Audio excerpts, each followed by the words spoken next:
Hello everyone, this is just a bonus video because I like doing kind of profiles on these certain TikTokers.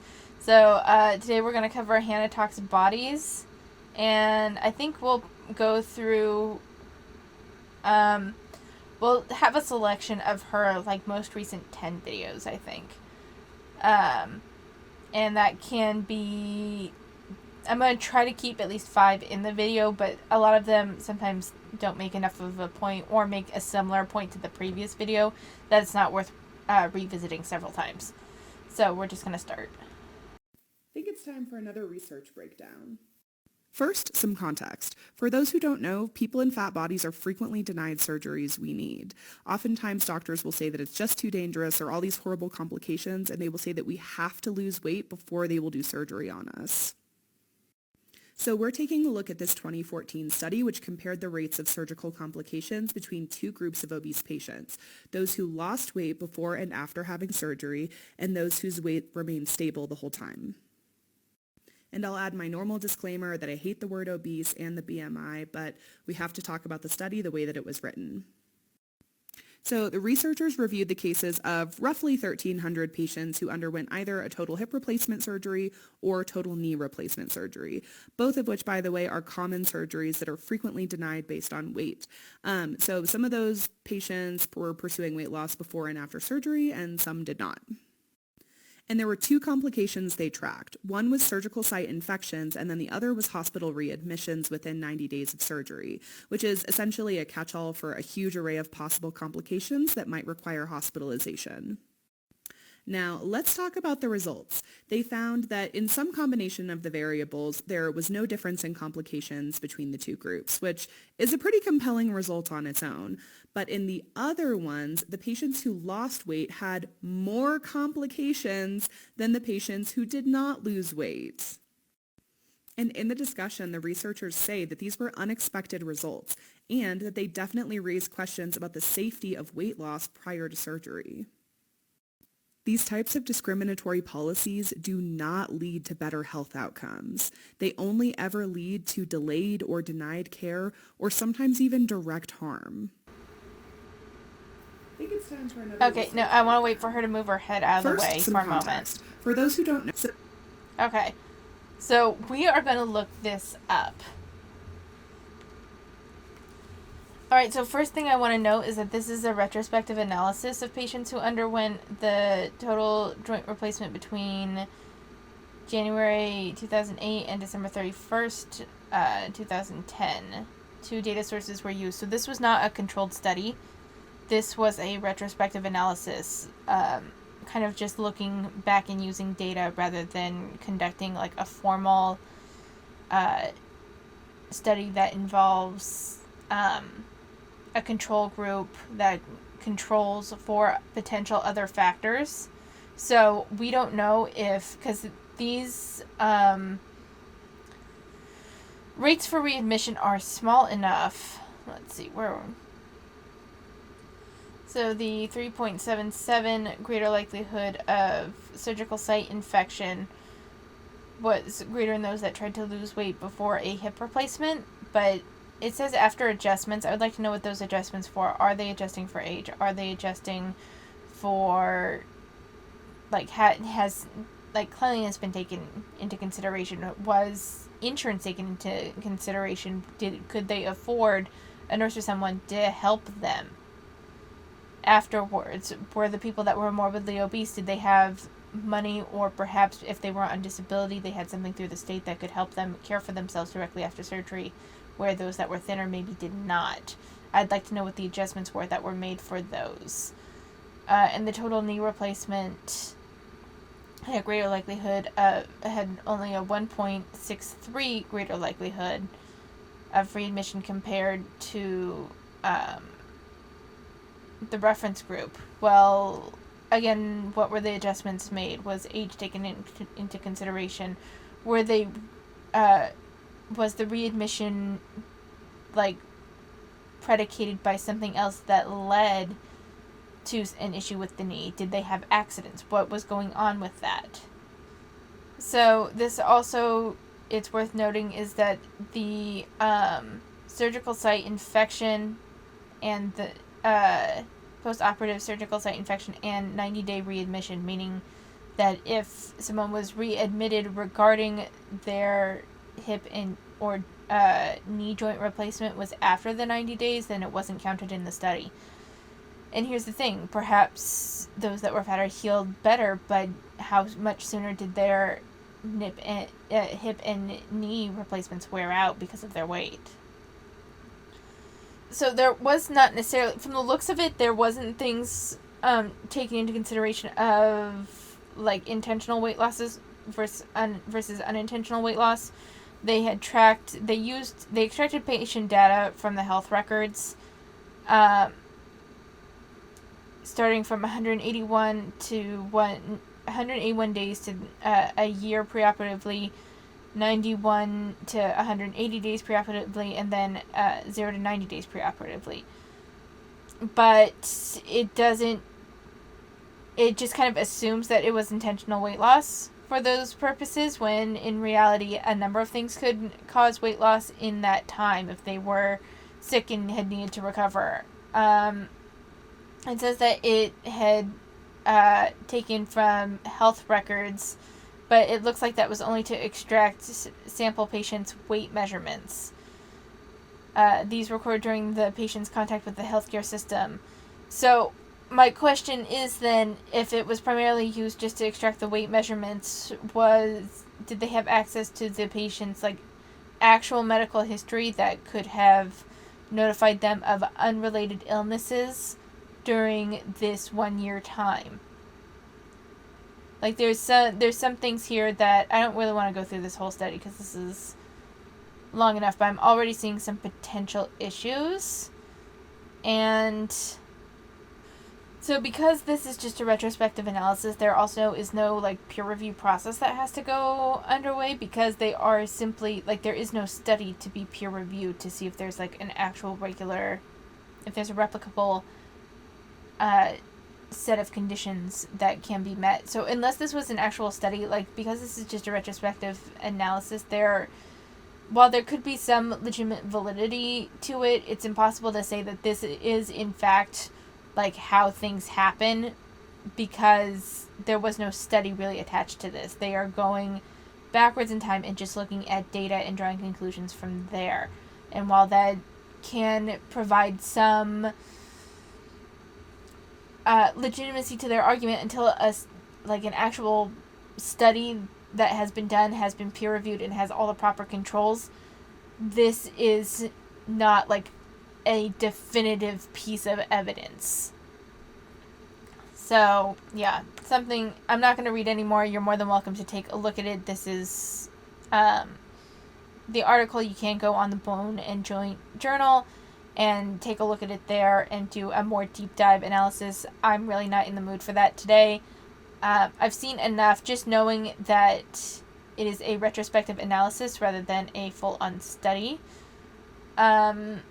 Like a controlled study is enough for me to like take you with a grain of salt. I think it's really important for people to understand that fat liberation is not a path that guarantees or ends in you liking your body. And that's not because it's bad to like your body. It's not. But it's not the goal of fat liberation. The goal of fat liberation is to end anti-fatness. It's to create a safer and more equitable world for fat people. It's about changing the beliefs and the systems that harm fat people. And I hope you'll notice as I'm talking about this that the responsibility of change is not placed on the person who's being harmed. It is rightfully placed on the people, the systems, and the beliefs that cause and carry out the harm. To learn, you are not being harmed. You are not being harmed. That is not how that works. Because a lot of your harm is doctors telling you to lose weight when at least 80 to 90% of the time that is a legitimate recommendation for their health standards, especially for bone and joint things. Because I'm sorry, but that study that you showed was not convincing enough for me. Because it was a retrospective analysis. That's all it was. But then there's also like the clothing thing. Clothing retailers focus on what's in the middle. And then they branch out a little bit from there, typically through a standard deviation either way. And that's kind of where they end it, because they focus on what's profitable. It's not anything directed at you. And then there's the whole thing with the airplane seats. Honey, airplanes are only meant to hold up to a certain number of a certain number of pounds. Like, if you are the size of 3 people, of 3 of the average person's weight, then yeah, you have to pay for an extra seat. You are not being harmed. This is just the result of your choices.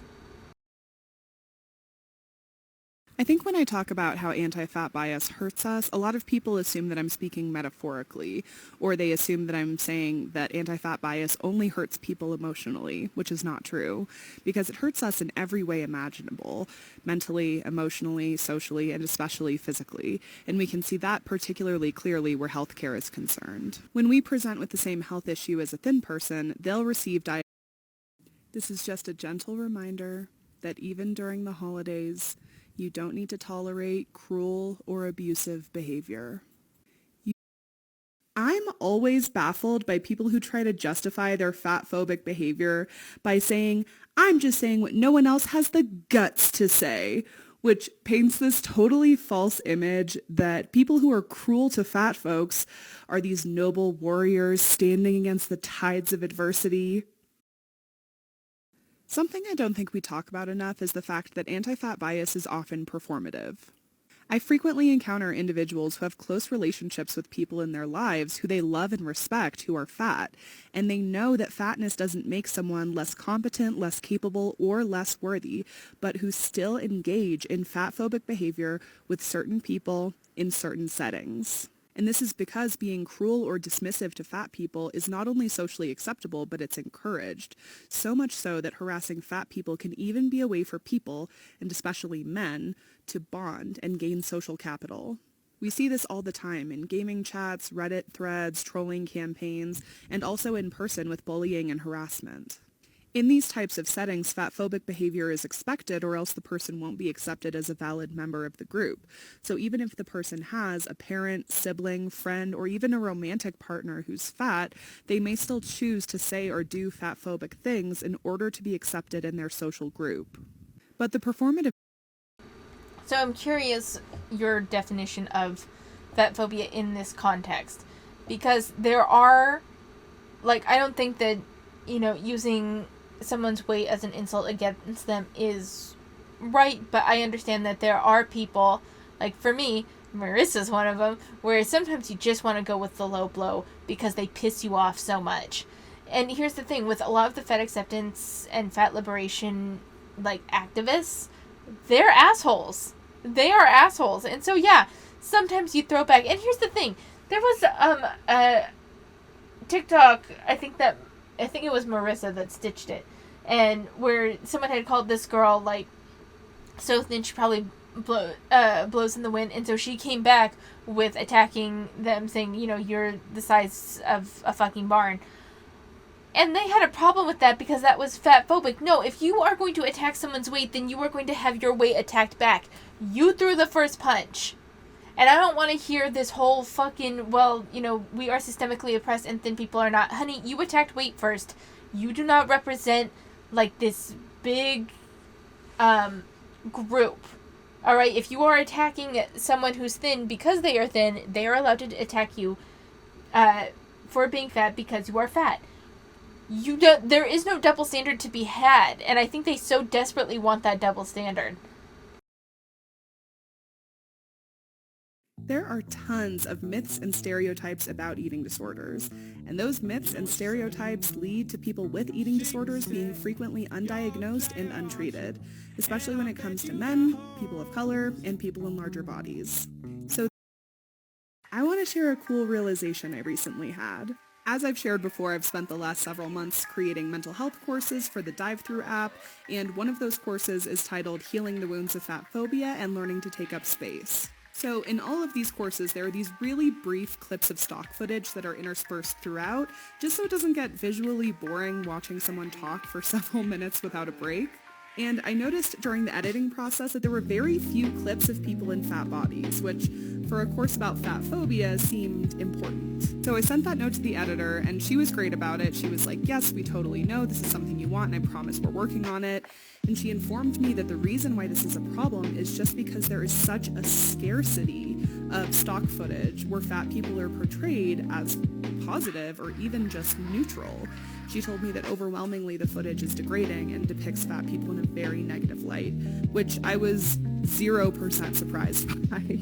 And I responded basically saying, if it doesn't exist, it doesn't exist. There's nothing you can do about it, and it's not your fault. But I was still so frustrated that this was even an issue we were having to contend with, because I was like, oh man, I really wanted to have some positive fat representation in these courses. And then it dawned on me that the majority of the course is just me, sitting there and talking, making complicated information simple and learnable, and stating out loud that fat people are worthy, valuable, and important. And I realized that we made the very thing that I thought we were lacking. The whole course is positive fat representation because it was created and taught by me, a fat person. This isn't the first time that I've noticed this, but she loves, Hannah in particular, loves to paint herself as this, I am changing the world and I am the main character, basically. And, everyone's the main character of their life, so I get that. But, there was this one with, fat body, boudoir photos where she, said that she worked with this person so she would know how to treat a fat woman in the future. And, it was presented as this whole, almost commercial of, I am important and look at what I did. And she's doing kind of the same thing here. So I also want to touch on the fat stock footage thing real quick. There's stock footage lacking in a lot of different areas depending on what you're trying to get. The thing is that if it's important to you, then make it yourself.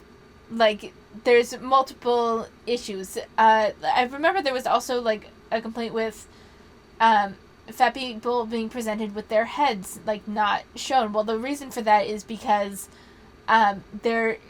those people, if their faces are shown, can sue whoever took the footage of them. The point is to remain anonymous so that way the person who took the footage doesn't get sued. And the reason why it's presented in a negative light most of the time is because obesity has many negative health outcomes, and most of these are done for reports on studies where obesity shows to hurt people. If you want fat positive stock footage, then make it your goddamn self if it's that important to you. And this whole thing of, look at, I made this and I made the very thing that we were lacking. She really thinks she's doing something special here. And fine, whatever. You do you, boo. But, the amount of I am a super special main character in an anime about fat people, it's arrogance, and it's just, there's something about it that I just find so distasteful. If you've heard people talking about anti-fat bias, but you don't really know what that is or what that looks like, I've got some resources for you. First, I created a whole video course on this very topic that's available for free in the Dive-Thru app, so go check that out. First, we have What We Don't Talk About When We Talk About Fat by Aubrey Gordon, also known as Your Fat Friend, who is an incredible essayist, general writer, and podcast host of Maintenance Phase. This one is mandatory reading. Then we have Fearing the Black Body, The Racial Origins of Fat Phobia by Dr. Sabrina Strings.